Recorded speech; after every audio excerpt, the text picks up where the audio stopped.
Hello all welcome to pan India frames. ఇక స్టోరీలోకి వెళ్తే సందీప్ వంగ గారు ఒక చిన్నపాటి స్పిరిట్ గ్లింప్స్ని విడుదల చేసి ఫ్యాన్స్కు సర్ప్రైజ్ ఇచ్చారు.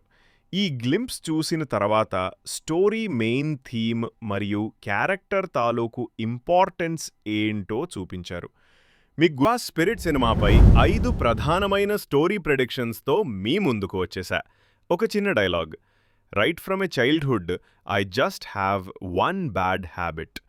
ఇది చూస్తే ప్రభాస్ పాత్ర ఎంత ఇంటెన్స్గా ఉంటుందో తెలిసిపోతుంది. జైలుపై ఉన్న కీ డైలాగ్తో టెర్మినేటే అయిన తర్వాత కూడా ప్రభాస్ తన టీం ముందు యాటిట్యూడ్ కొనసాగిస్తాడు. ఏం తాగుతావు? నేను తాగను. భయపడొద్దు, చెప్పు ఏం తాగుతావు? ఒకటి తాగమంటే నేను తాగను. తాగాలనిపిస్తే తాగుతా. కాబట్టి అధికారుల ఓ కోపంతో అతన్ని అరెస్టు చేయించేలా చేస్తారు. ఐపీఎస్ అకాడమీ టాపర్ నుంచి ఖైదీగా మారే ఇతని ప్రయాణంలో జైలులోని హై వోల్టేజ్ సీన్లు సినిమాకే హైలైట్ అవుతాయి. అక్కడ నుంచే అతని అసలు రివెంజ్ స్టోరీ మొదలవుతుంది. ఒక చెడ్డ అలవాటు అంటే ఏమిటి? ఇది ప్రభాస్ పాత్రను మూడ్లో ఉంచుతుంది. తనకు నచ్చకపోతే తప్పు కనిపించినప్పుడల్లా చివరకు దాన్ని పరిష్కరించే వరకు వదిలిపెట్టడు. ఈ ఇంటెన్సిటీతో గ్లోబల్ క్రైమ్ సిండికేట్ను కూడా వేటాడతాడు.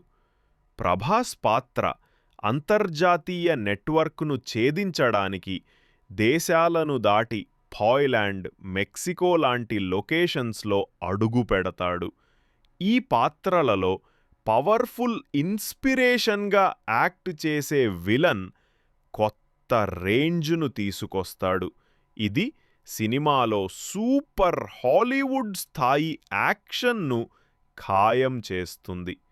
చివరగా ఈ సినిమా ఓపెన్ ఎండింగ్తో ముగుస్తుంది.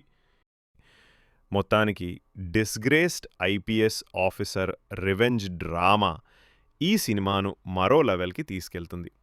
కబీర్ సింగ్, యానిమల్ లాంటి సినిమాల బీజిఎం ఎంత పవర్ఫుల్గా బోల్డ్గా ఉండిందో అందరికీ తెలుసు. స్పిరిట్లో కూడా అలాంటి ఇంటెన్స్, వైబ్రెంట్ బ్యాక్గ్రౌండ్ స్కోర్ వస్తుందనేది ఖాయం.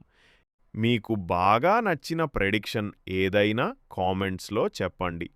ఇలాంటి మాస్ రీవేంజ్ స్టోరీస్ కోసం ఛానల్కి సబ్స్క్రైబ్ చేయడాన్ని మర్చిపోవద్దు.